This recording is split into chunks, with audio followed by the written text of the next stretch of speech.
Hello बच्चों, आज की वीडियो में हम बात करेंगे एक मोस्ट इंपॉर्टेंट टॉपिक की जिसका नाम है इवेपोरेशन। ये आपके पहले chapter matters in our surrounding का सबसे इंपॉर्टेंट टॉपिक है। तो बात करते हैं what is evaporation. Evaporation is the process by which a liquid changes into vapour at any temperature below its boiling point. क्या होता है जब कोई लिक्विड अपने बॉइलिंग पॉइंट से नीचे के टेम्परेचर पर ही वेपर में यानी वाष्प में भाप में बदल जाता है, तो उसको हम कहते हैं इवेपोरेशन। अब बॉइलिंग पॉइंट क्या होता है? ये एक ऐसा टेम्परेचर होता है जिस पर आपका कोई भी लिक्विड उबलना शुरू हो जाता है, बॉइल होना शुरू हो जाता है। ठीक है, तो उस पॉइंट से नीचे किसी भी टेम्परेचर पर जब आपका लिक्विड वेपर में चेंज हो जाता है, उसी प्रोसेस को हम कहते हैं इवेपोरेशन। बात करते हैं की कॉन्सेप्ट ऑफ इवेपोरेशन, मतलब इवेपोरेशन की जो प्रोसेस होती है वो होती कैसे है। तो particles of matters are always moving. In a liquid, a small fraction of particles at the surface have higher kinetic energy. These particles break away from the forces of attraction of other particles and get converted into vapor. होता क्या है, हमें पता है कि जो matter के जो पार्टिकल्स होते हैं वो हमेशा मूविंग होते हैं। ठीक है, उनके अंदर हमेशा मोशन रहता है। अब लिक्विड के अंदर क्या होता है, जो वो पार्टिकल्स होते हैं ना, उनके एक छोटा सा जो हिस्सा होता है, थोड़े से जो पार्टिकल्स होते हैं ना, वो बाकी पार्टिकल के जो फोर्स ऑफ अट्रैक्शन होता है ना, उससे रिलीज हो जाते हैं। ठीक है, वो जो फोर्स ऑफ अट्रैक्शन होता है उनके बीच में वो खत्म हो जाता है, जिसकी वजह से वो जो फ्रैक्शन आपकी जो थोड़े से जो पार्टिकल्स हैं वो वेपर में चेंज हो जाते हैं। ठीक है, आई होप ये की कॉन्सेप्ट आपको समझ में आया होगा इवेपोरेशन का। आइए तो अब बात करते हैं फैक्टर्स अफेक्टिंग इवेपोरेशन। तो कुछ ऐसे फैक्टर्स होते हैं जिनके वजह से इवेपोरेशन की प्रोसेस कभी कभी बढ़ जाती है, कभी कभी डिक्रीज हो जाती है। ठीक है, तो आइए बात करते हैं फैक्टर्स की। सबसे पहला फैक्टर है आपका surface area. Evaporation increases as area increases. क्या होता है, जैसे जैसे आपका एरिया बढ़ता चला जाता है ना, तो आपके जो किसी भी मैटर के जो पार्टिकल्स होते हैं वो फैल जाते हैं। ठीक है, अब जैसे जैसे वो फैलते चले जाते हैं उनके बीच का फोर्स ऑफ अट्रैक्शन कम होता चला जाता है और वो वेपर में चेंज हो जाते हैं। ठीक है, एग्जाम्पल के लिए ड्राइंग ऑफ वेट क्लॉथ्स। जब आपने देखा होगा, आप कपड़े सुखाते हो। ठीक है, अगर आप कपड़ों को इकट्ठा करके डालोगे तो वो देर में सूखते हैं, और अगर आप कपड़ों को फैलाकर डालते हो तो वो जल्दी सूख जाते हैं। क्यों? क्योंकि आपने जब कपड़े को फैला दिया तो उसका एरिया जो हुआ वो इंक्रीज हो गया, जिसकी वजह से पार्टिकल्स आपके जल्दी से वेपर में चेंज हो जाते हैं। ठीक है, तो ये था पहला फैक्टर।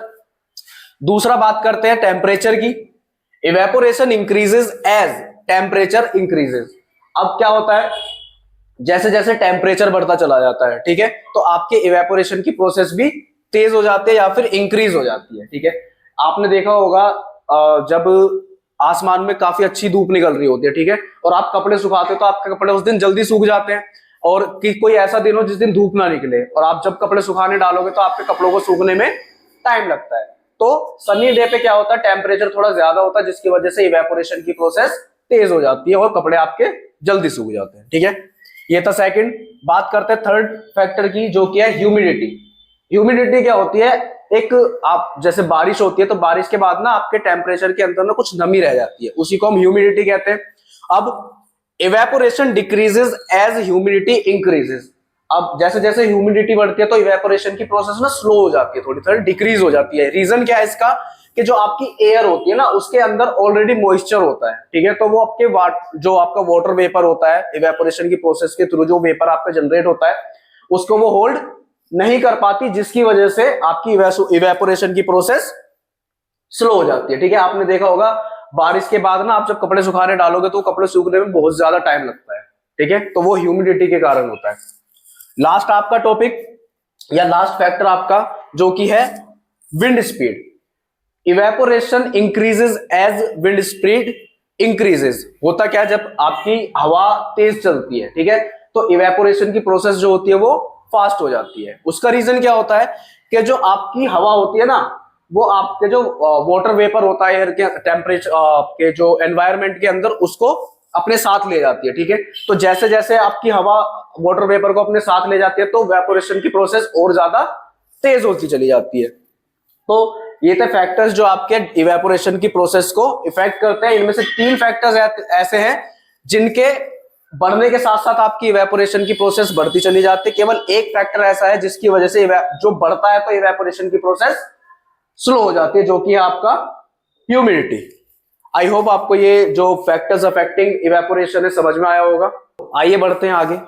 अब बात करते हैं why does evaporation cause cooling. ठीक है, मतलब इवेपोरेशन की प्रोसेस जब भी होती है तो एक कूलिंग का इफेक्ट छोड़ के जाती है, वो किस कारण से होता है देखते हैं।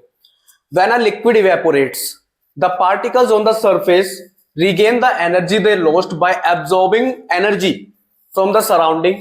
This absorption of energy from the surroundings makes the surrounding cool. होता क्या है, जैसे कोई भी वो लिक्विड जब इवेपोरेट होता है, ठीक है, तो वो ना अपनी एनर्जी को लूज करता है साथ के साथ। तो सरफेस के ऊपर जितने भी पार्टिकल्स बचते हैं वो सारे के सारे पार्टिकल्स अपने सराउंडिंग के जितने भी पार्टिकल्स होते हैं उनसे एनर्जी को रिगेन करते हैं। अब ये जो एनर्जी का रिगेन वो पार्टिकल्स करते हैं दूसरे पार्टिकल्स से, तो वो जो पार्टिकल्स होते हैं वो उसकी वजह से जो आपका सरफेस होता है आसपास का वो सारा का सारा क्या हो जाता है, कूल हो जाता है। ठीक है, एक एग्जांपल देख लेते हैं हम इसका। एसीटोन। एसीटोन होता है आपका नेल पॉलिश रिमूवर होता है, जिसको आप शायद थिनर के नाम से भी जानते हो। ठीक है, तो when you pour acetone on your palm, its particles gain energy from your palm or surroundings and evaporate. The energy taken from your palm causes the palm to feel cool. होता क्या है, जब आप एसीटोन को या फिर thinner को आप अपनी हथेली पे डालते हो, ठीक है, अब हथेली पे डालने के बाद क्या होता है, वो जो एसीटोन होता है वो आपका इवेपोरेट हो जाता है। अब उसके जो पार्टिकल्स है ना, जो उन्होंने अपनी एनर्जी लूज कर दी इवेपोरेशन के दौरान, तो आपकी हथेली के जितने भी पार्टिकल्स, आसपास के जितने भी बाकी के पार्टिकल्स हैं, तो वो पार्टिकल्स उनसे क्या करेंगे, वो एनर्जी को रिगेन कर लेंगे। अब इस एब्जॉर्प्शन के बाद जो ये एब्जॉर्प्शन ऑफ एनर्जी होता है अपनी सराउंडिंग से, जिस उसकी वजह से हमारी जो हथेली होती है ना, उस पर हमें कूलिंग इफेक्ट फील होता है। ठीक है, आई होप आपको समझ में आया होगा कूलिंग इफेक्ट। अभी हम इसके कुछ और एग्जांपल्स भी देखते हैं। आइए देखते हैं कुछ और एग्जांपल्स। अगला हमारा एग्जांपल्स है कॉटन क्लॉथ्स इन समर। आपने देखा होगा या आप खुद भी, गर्मियों में क्या होता है, लोग बाग कॉटन के क्लॉथ्स ज्यादा पहनते हैं। ठीक है, ऐसा क्यों होता है, क्या रीजन होता है गर्मियों में कॉटन के क्लॉथ्स पहनने का, आइए जानते हैं। Cotton is a good absorber of water. ठीक है, it absorbs the sweat and expose it to the atmosphere for evaporation.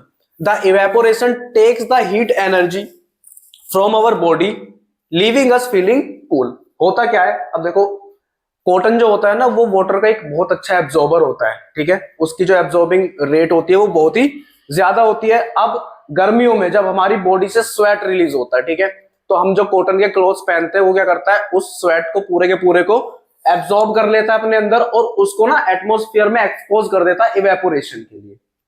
ठीक है, अब इवेपोरेशन में हमें पता है कि इवेपोरेशन होने के बाद जो पार्टिकल्स होते हैं अपनी एनर्जी को लूज कर देते हैं, तो उनको और एनर्जी रिगेन करनी होती है। ठीक है, तो जो कॉटन क्लॉथ से जो आपकी इवेपोरेशन, आपके स्वेट का जो इवेपोरेशन हुआ है, उसके पार्टिकल्स को जो अब एनर्जी चाहिए होती है ना, वो आपकी बॉडी से रिगेन करते हैं। ठीक है, तो जिसकी वजह से क्या होता है, जो आपकी जो पार्टिकल्स होते हैं या जो कॉटन के जो जितना भी स्वेट होता है वो इवेपोरेशन के बाद ना आपकी बॉडी से एनर्जी को रिगेन करता है, जिसकी वजह से आपको एक कूलिंग इफेक्ट फील होता है अपनी बॉडी के अंदर।